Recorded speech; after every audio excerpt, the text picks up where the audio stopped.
Salam sejahtera warga Konoha sekalian, selamat datang kembali di channel Ray Konoha. Yang menarik dari agama Scientology ini adalah di mana dalam agama Scientology ini tidak menganggap Yesus sebagai Tuhan, tidak menganggap Yesus sebagai anak daripada Tuhan, tidak menganggap Yesus sebagai reinkarnasi daripada Tuhan. No, tidak.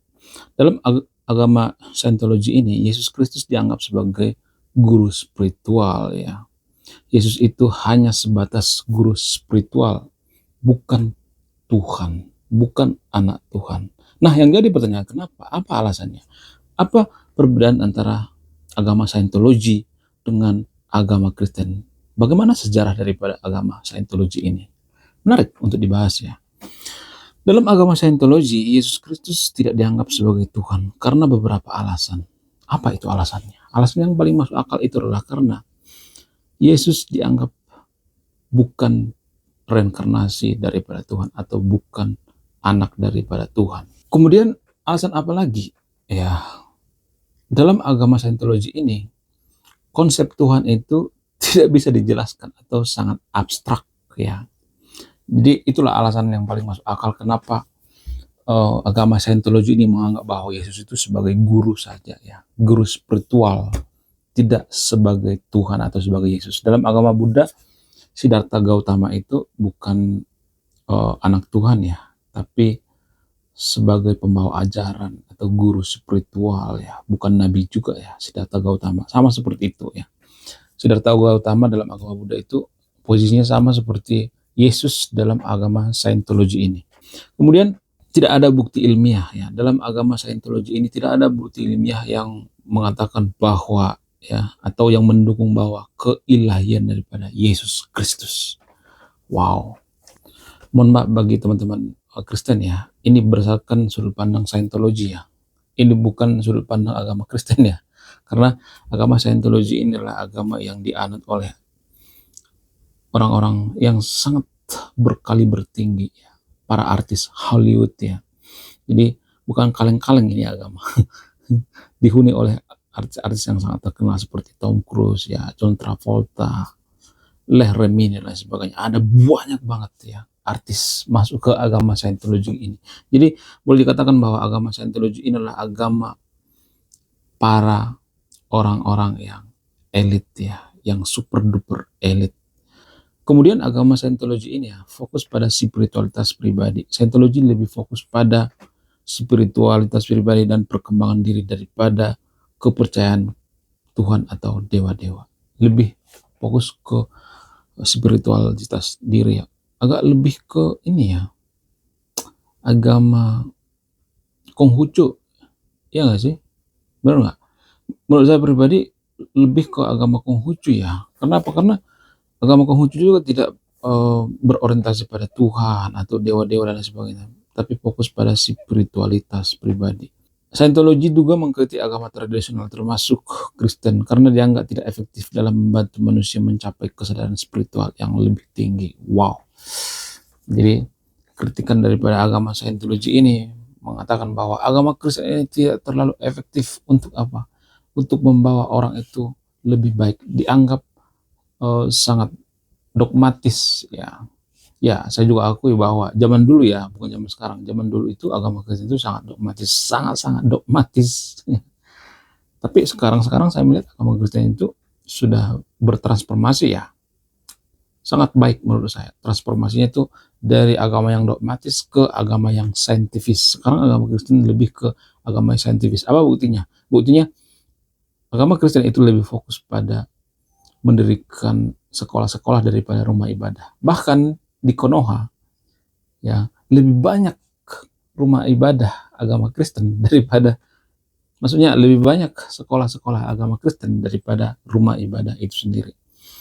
Sangat aneh tapi nyata. Kemudian yang menarik dari Scientology ini, ya, saya juga tidak kepikiran, ya, awalnya ketika saya buka data sumber dan referensi, ternyata Scientology ini punya latar belakang filosofis yang sangat mendalam, ya, seperti misalnya pengaruh filsafat barat, ya.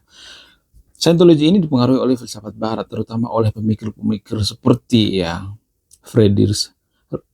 Nietzsche misalnya, Ayn Rand misalnya. Jadi ada banyak ya konsep diri dan spiritualitas misalnya. Scientology ini berfokus pada konsep diri dan spiritualitas menggunakan teknologi spiritual. Scientology menggunakan teknologi spiritual seperti auditing dan emitter untuk membantu individu mencapai tujuan spiritual mereka.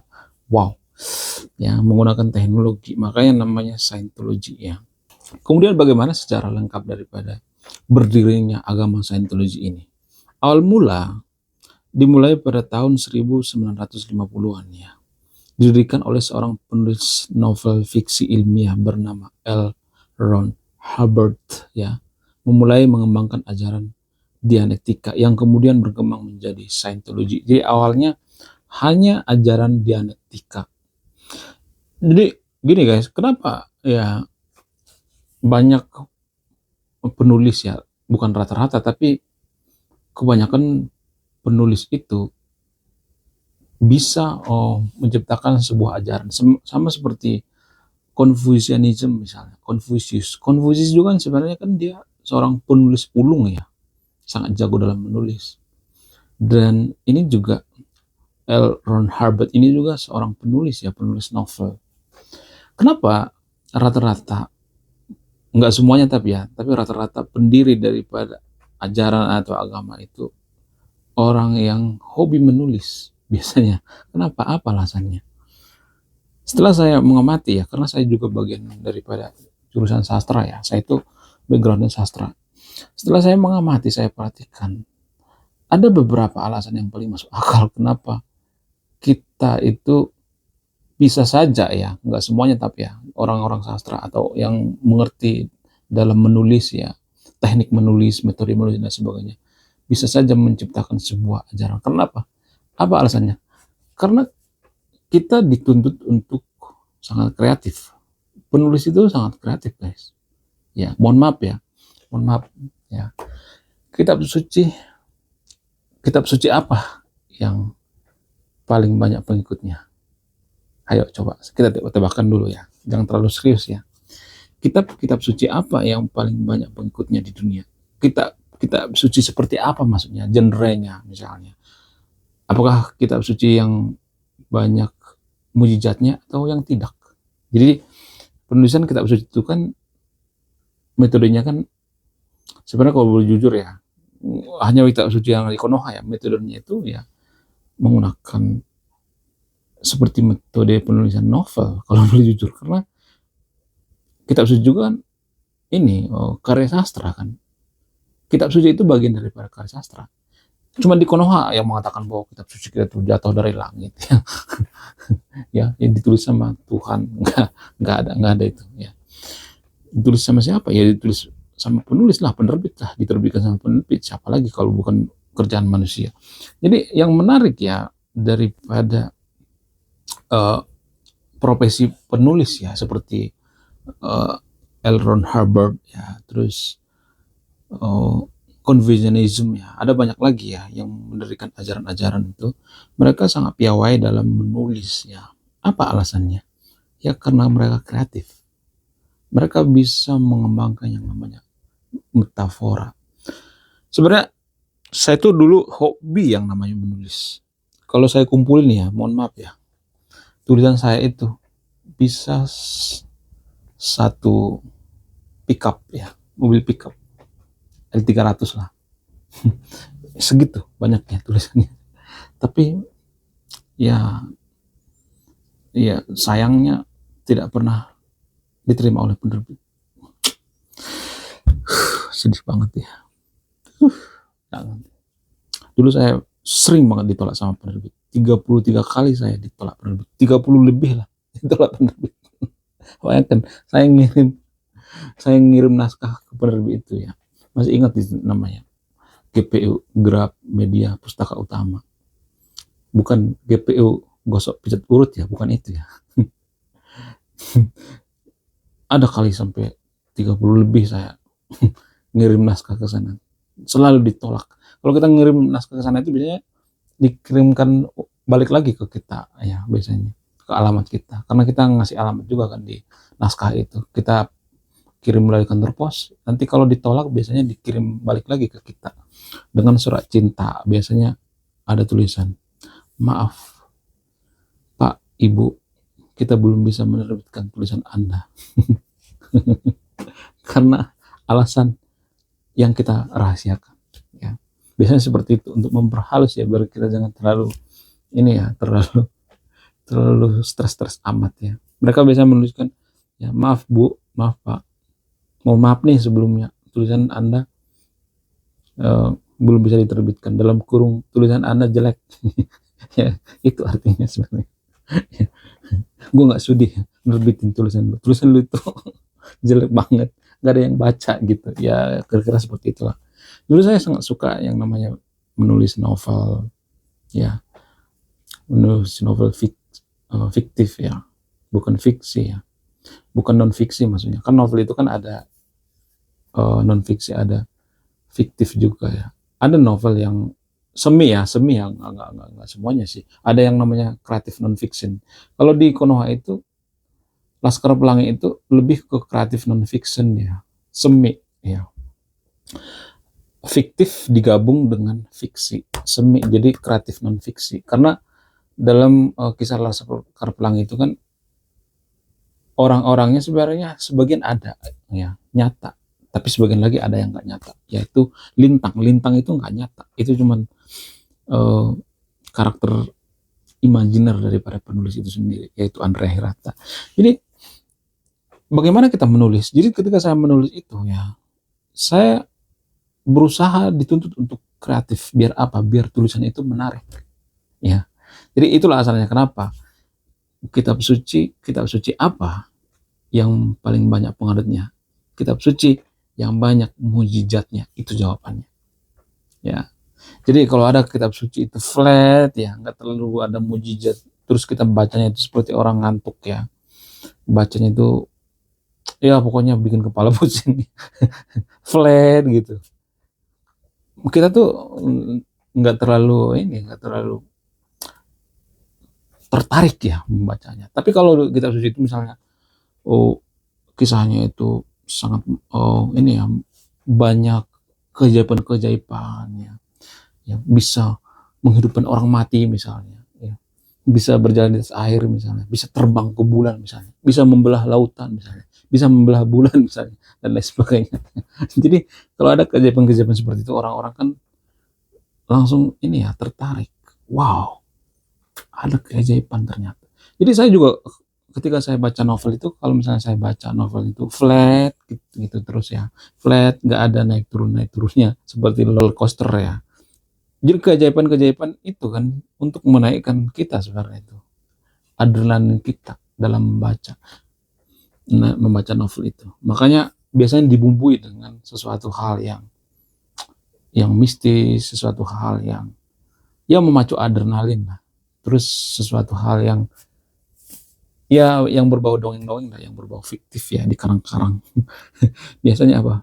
Untuk apa itu? Untuk menarik minat kita untuk membaca. Jadi saya tahu ya, karena saya jurusan sastra, saya mempelajari, dan makanya saya tahu apakah kitab suci itu benar atau tidak, apakah kitab suci itu terbukti secara ilmiah atau tidak. Sekali saya baca, saya langsung ngerti itu kitab suci. Oh ini bohong, oh ini nggak benar. Ya, saya pasti tahu ya. Kenapa? Karena itu adalah bagian dari keahlian saya. Ya, jadi serahkan pada ahlinya. Mungkin yang lain saya nggak ngerti gitu, misalnya bagian mesin saya nggak ngerti ya, atau bagian bikin makanan misalnya ya, masak tata boga dan sebagainya, saya nggak ngerti ya. Tapi bagian saya sastra itu yang ngerti ya, karena kitab suci itu adalah bagian daripada karya sastra. Kemudian alasan selanjutnya misalnya, apa sejarah daripada Scientology yang kedua misalnya. Harvard ya menerbitkan buku dianetika, yaitu The Modern Science of Mental Health ya, pada tahun 1950, yang menjadi dasar dari ajaran Scientology. Jadi awal muasal daripada mental health ini bisa saja berasal dari ini ya kan, dari L. Ron Hubbard ini. Makanya ada gereja yang fokus untuk mengurusi mental health. Jadi orang-orang yang rusak mental health-nya, kayaknya cocok ini masuk ke gereja ini, ke agama Scientology gini, ya kan? Ya nggak sih? Kemudian pengembangan teknologi teknik auditing misalnya, auditing maksudnya. Hubbard mengembangkan teknik auditing yang melibatkan penggunaan alat emitter untuk mendeteksi dan membersihkan rekaman pikiran dan jiwa. Wow, luar biasa. Lalu bagaimana perkembangan daripada agama Scientology ini? Agama Scientology ini pertama didirikan di Los Angeles ya, pada tahun 1954 ya. Pengembangan ajaran Scientology atau Hubbard terus mengembangkan ajaran Scientology termasuk konsep Tetan, operating Tetan, dan Xenu. Ya, ada istilah-istilahnya itu ya. Ada tingkat-tingkatannya gitu, Tetan, Xenu, dan lain sebagainya. Kemudian penggunaan emitter misalnya. Emitter menjadi alat penting dalam praktik Scientology ya. Digunakan untuk mendeteksi dan membersihkan rekaman pikiran dan jiwa. Jadi semenjak agama Scientology ini didirikan oleh Al Hubbard di Los Angeles, makin hari ada pembaruan sehingga agama Scientology ini dilirik oleh artis-artis Hollywood ya, seperti Tom Cruise ya, Claire Remini, John Travolta, dan sebagainya. Walaupun Tom Cruise sekarang sudah pindah mazhab ya, pindah aliran.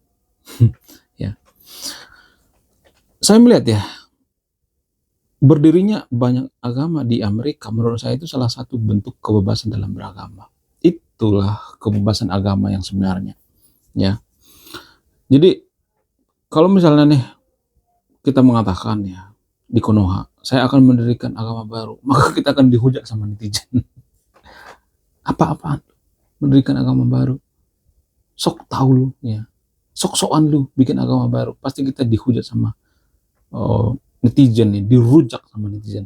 Tapi kalau di Amerika sah-sah aja. Kalau misalnya lu mau mendirikan agama baru, ya sok aja. Kalau lu mau mengatakan bahwa lu itu nabi ke 25 atau nabi ke 27 kayak 26 kayak, sok aja, nggak apa-apa, nggak jadi masalah, asal lu mematuhi aturan di pemerintahan Amerika Serikat, asal lu jangan maksa-maksa orang jadi pengikut lu, nggak jadi masalah, santai aja. Jadi orang Amerika berpikirnya seperti itu, lebih modern. Kenapa orang Amerika itu membiarkan orang bikin agama baru di sana? Apa alasannya? Karena orang Amerika itu berpikir bahwa agama itu produk budaya. Di situ pola pikirnya.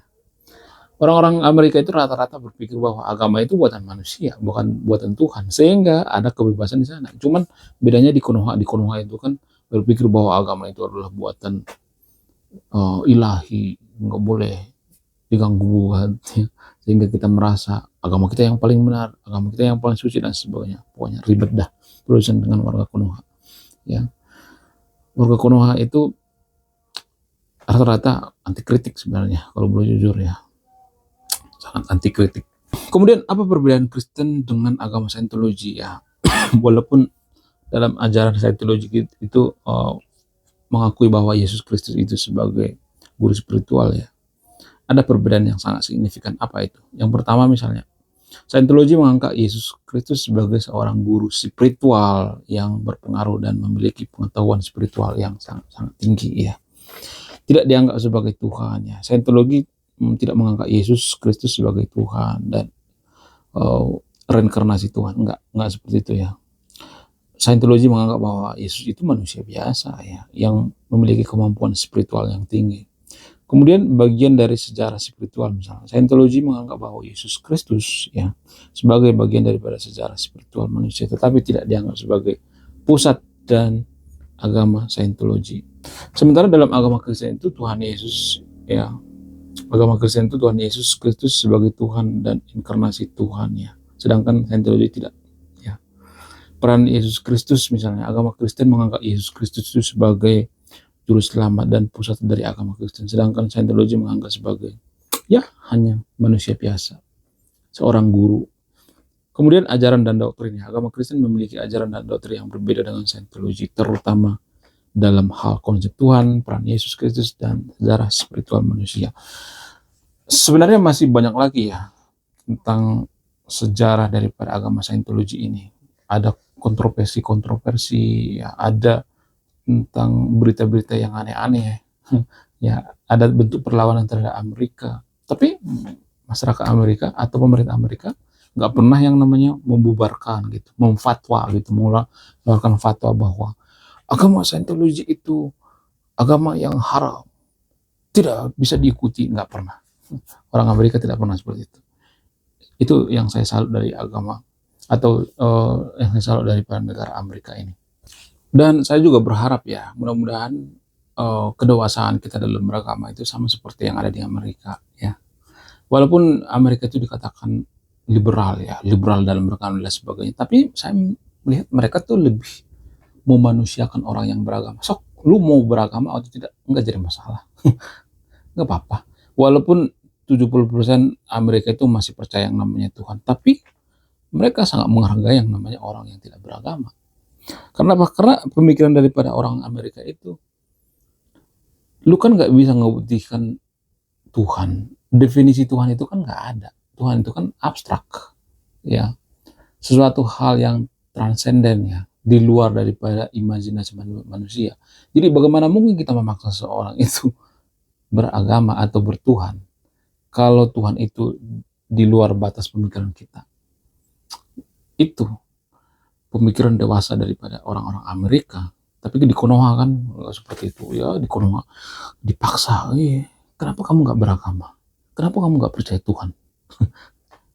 Kalau kita naik seperti itu sama orang Amerika pasti nanya balik ke kita, kenapa lu percaya sama Tuhan? Tuhan kan nggak bisa dibuktikan secara ilmiah. Ngapain lu percaya sesuatu hal yang tidak bisa dibuktikan secara ilmiah? Mereka akan mengatakan seperti itu, menantang balik. Jadi walaupun kita sering mengatakan Amerika itu liberal, apalah, sesat dan sebagainya, menurut saya itu demokrasi dalam beragama yang sesungguhnya itu seperti di Amerika. Tidak membatasi masyarakatnya itu mau bikin agama baru kayak mau apa kayak. Yang penting jangan rusuh, itu aja. Jangan rese, itu aja. Yang penting dewasa. Mau lu bikin agama yang ada hubungannya dengan sains kayak seperti agama Scientology ini kan sebenarnya rata-rata pengaruhnya itu mantan daripada agama Kristen. Tapi apa? Tapi mereka nggak pernah itu disomasi sama agama Kristen. Agama Kristen tidak pernah mengatakan lu ini ya jiplak dari Bible ya, lu ngambil dari agama kita ya, nggak pernah. Agama Kristen di Amerika itu juga saya melihat mereka itu agama Kristen KTP ya rata-rata saya melihatnya. Makanya di sana itu gereja juga masih kosong ya, banyak kosongnya. Mereka itu beragama tapi tidak beragama ya. Bingung nggak tuh? Beragama tapi tidak beragama. Ya di KTP doang mereka beragama untuk formalitas aja, tapi di kehidupan nyata enggak. Saya Ray Konoha, salam rasional.